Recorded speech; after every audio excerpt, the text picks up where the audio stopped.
Every day, millions of men and women slide a blade across their face or body, trusting a tiny and extremely sharp object. But how does a simple piece of steel become a blade able to cut thousands of hairs in a single pass? Let's travel to Gillette's facilities in the United States, the largest blade maker in the world, to see the entire process. Before we enter the modern plant, it is worth seeing how it all began. Shaving has existed for more than 30,000 years. Early humans used sharp stones like obsidian or flint to remove hair for hygiene or rituals. In caves in France and Spain, flint tools have been found that were likely used for this. In Egypt, around 3,000 years before Christ, priests shaved their entire bodies as a symbol of purity and used copper or bronze razors. Later, the Greeks adopted the habit, and Alexander the Great ordered his soldiers to shave so enemies could not grab them by the beard in combat. The Romans turned it into part of their identity. A clean face meant civilization, and public barbershops, called tonstrini, were social places. They used iron razors and homemade mixtures to soften the skin, though shaving was still risky because of infections. Over time, steel replaced iron. In the Middle Ages, men used folding straight razors that had to be sharpened by hand, and in the 18th century, Sheffield steel in England became the standard for quality. The big shift came in the 19th century. In 1847, the first safety razor appeared, but it was still basic.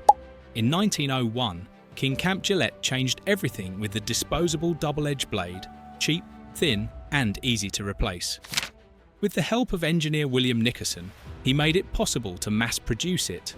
By 1903, they were already selling millions, and during the First World War, the United States Army bought millions more, making shaving the norm among soldiers. Today, blades are more precise, with multiple edges, advanced materials, and lubricant strips. But how do they make millions of blades in the factory? It all starts with a key detail: the base steel. To understand how a modern blade is made, we first need to see how that material is created. That is where the process begins. The steel for a razor blade is not just any steel. A special type called martensitic stainless steel is used, designed for something very specific: to be extremely hard, sharp, and resistant to rust. What makes it different? Its internal structure can reach up to 780 Vickers units of hardness, far more than common steel, which lets the edge last without breaking. The mix is calculated in detail: about 0.7% carbon for stiffness, 13% chromium to prevent corrosion, which is vital in an object that touches water every day, and small amounts of molybdenum so the material does not crack when flexed. The same type of steel is used in scalpels and precision scissors, where a faulty edge is not a minor mistake. For comparison, an average sword has only about 0.5% carbon and is much less hard. So how is this material made? The process starts in specialized steelworks, and, surprisingly, most of the steel does not come from mines, but from recycling. Around 83% comes from industrial or household scrap. This reduces iron ore extraction by about 75% per ton. That recycled metal is melted in an electric arc furnace, a huge cylinder that can be up to 10 meters in diameter. It uses graphite electrodes that reach temperatures above 1,600 degrees Celsius. It does not run on coal. The energy often comes from sources like hydro or wind, which cuts emissions compared to a traditional furnace. In about 90 minutes, the scrap becomes liquid steel, and the formula is adjusted. Carbon is added as graphite, pure chromium, virgin iron to improve quality, and about 0.2% vanadium, so the edge resists wear. Then argon gas is injected to drive out impurities like phosphorus or sulfur. This secondary refining lasts 30 to 60 minutes and leaves the material with very high purity. When the steel is liquid at about 1,550 degrees, it is poured into a machine called continuous casting. There, it cools fast while it takes shape as long slabs about 20 centimeters thick. To avoid cracks, water jets are applied, and laser sensors control temperature in real time. These machines can produce up to 300 tons per hour, but that freshly solidified steel is rough and has internal stress, so it goes to hot rolling. First, it is reheated above 1,200 degrees until it becomes malleable. Then it passes through giant rollers that press it in several stages, reducing it from 20 centimeters to only 3 to 5 millimeters. Each pass stretches the metal, arranges its internal structure, and drives out trapped gases. The steel exits red hot at about 900 degrees. To keep it from rusting, it is coiled while still hot. Today, this process is controlled with artificial intelligence to reduce defects by half. Next comes cold rolling, where the final thickness is achieved. At room temperature, those coils pass again through much more precise rollers at speeds that can reach 1 kilometer per minute. The thickness is reduced to less than 1/10 of a millimeter, so thin it is wound like a metal ribbon. This stretching makes the steel more fragile. That is why an annealing step is done between stages. It is heated to about 700 degrees in a nitrogen atmosphere and then cooled slowly to remove stress and leave a uniform surface. Without this step, the material would snap like glass. In the end, the steel is smooth, thin, and ready for the treatment that will define its final hardness. Once the steel is ready, it is slit into narrow strips called coils or strip stock. Carbide rotary knives cut with precision down to tenths of a millimeter, leaving clean, burr-free edges. Then a biodegradable anti-corrosion oil is applied and the strips are wound into coils up to 1,000 meters long that can weigh half a ton. From there, the steel coils go to the factories, where they will be turned into ready-to-shave blades. For scale, a single strip can yield about 10 blades, and global production reaches billions each year. If all those blades were aligned, they could circle the planet several times. Gillette, the world leader in shaving products, concentrates much of this production at its main plant in South Boston, Massachusetts. Known as the World Shaving Headquarters, this facility employs about 1,500 specialized workers and, since its opening more than 100 years ago, has become the heart of precision shaving technology and mass production of blades. With the steel wound in coils, the real manufacturing phase begins. Production lines run non-stop, day and night, making up to 1 million blades every 24 hours in large plants. Everything is so coordinated that a tiny error can ruin thousands of pieces, which makes each step crucial. The first station is uncoiling and stamping. The strip feeds a hydraulic press of 200 tons that strikes 200 to 300 times per minute. While the strip advances at about 50 meters per minute, tungsten carbide dies stamp the preforms, rectangles of 40 by 10 millimeters with a center hole for assembly. They are not separated yet. They remain connected in continuous ribbons to move easily along the line. Each strike sounds like a pneumatic hammer, and optical sensors monitor everything in real time. If anything drifts by more than 1,000th of a millimeter, the machine stops automatically. Scrap is about 20%, but it is not wasted. It is collected and sent straight back to the steelworks for recycling. In the most modern plants, collaborative robots handle uncoiling to avoid accidents and keep the pace. After stamping comes one of the most critical steps, heat treatment, which turns soft steel into a material that can shave without bending or breaking. The parts move along a continuous 50-meter line, starting with a tunnel furnace that reaches 1,100 degrees. They stay there only 30 seconds, just enough for the steel to glow red and its atoms to rearrange. Temperature is controlled by PID systems that allow no more than 5 degrees of variation, ensuring uniformity in every piece. Right after that, the steel goes into a cold water bath at 10 degrees.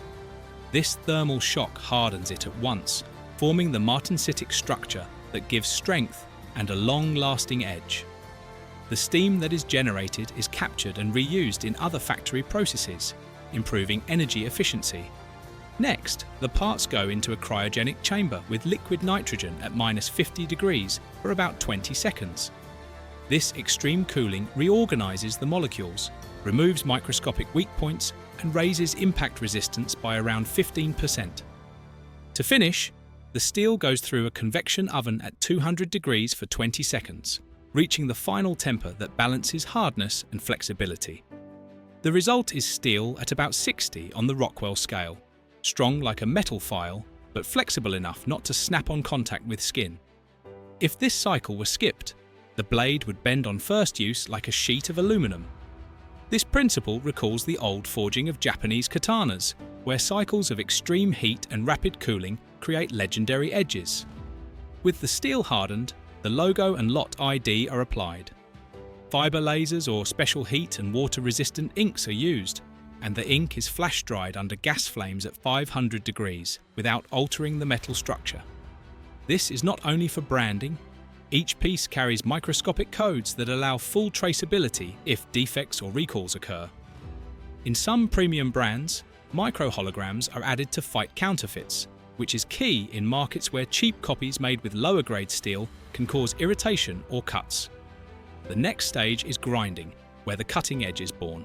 The preforms move on magnetic belts, while a grinding wheel with synthetic diamonds removes a tiny layer of steel, forming an initial angle of 15 degrees, with coolant to keep the material from overheating. Then finer grit wheels refine the bevel to 18 degrees, and finally polish it to a terminal edge under 1 micron, more than 50 times thinner than a human hair, all under partial vacuum to minimize dust. This range between 15 and 20 degrees is the balance between sharpness and durability. A sharper angle cuts better, but wears faster, like a professional kitchen knife. Final polishing removes microscopic burrs.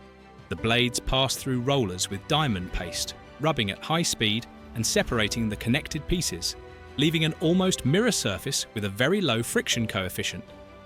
This reduces drag on the skin by up to 30% and prevents microcuts. Without this step, burrs would act like invisible sores, and tests show a polished blade lasts longer than an unfinished one.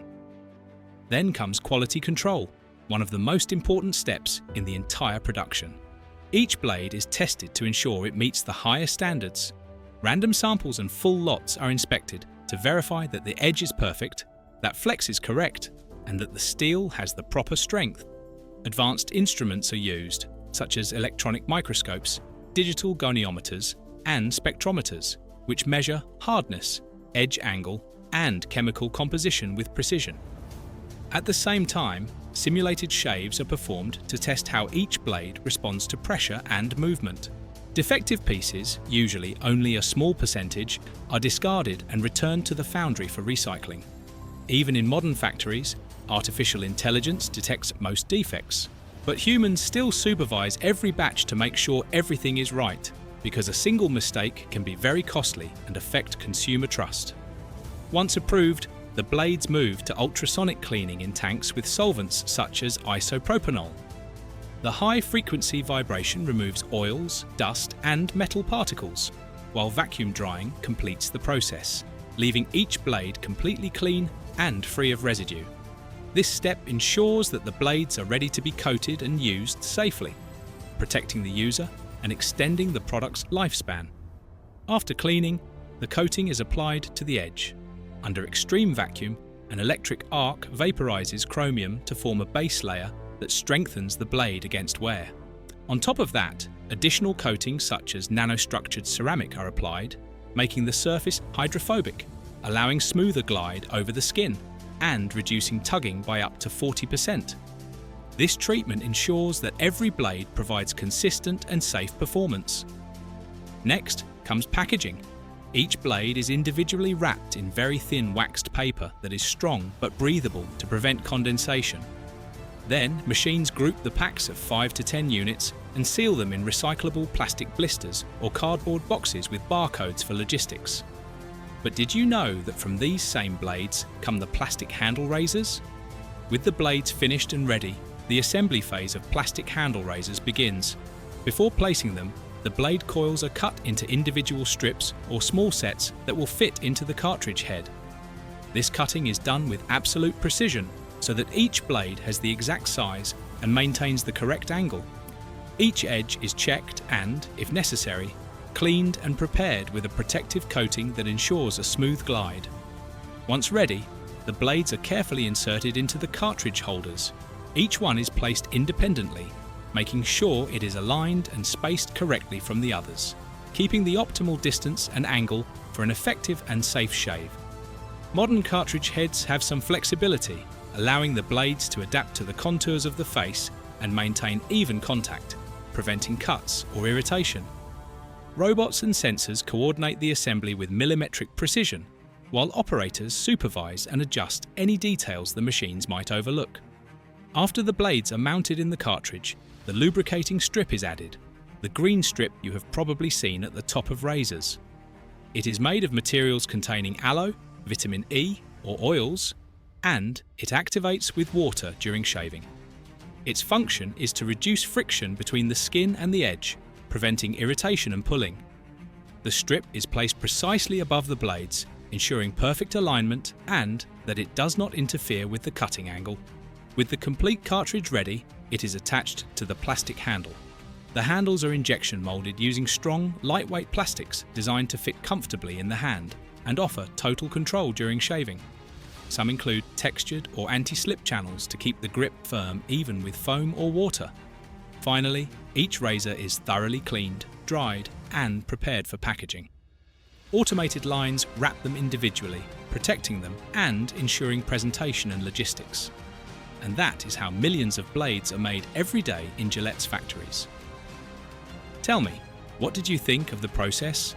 Leave your thoughts in the comments. If you enjoyed it, leave a like and subscribe.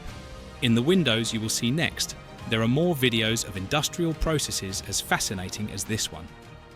See you next time!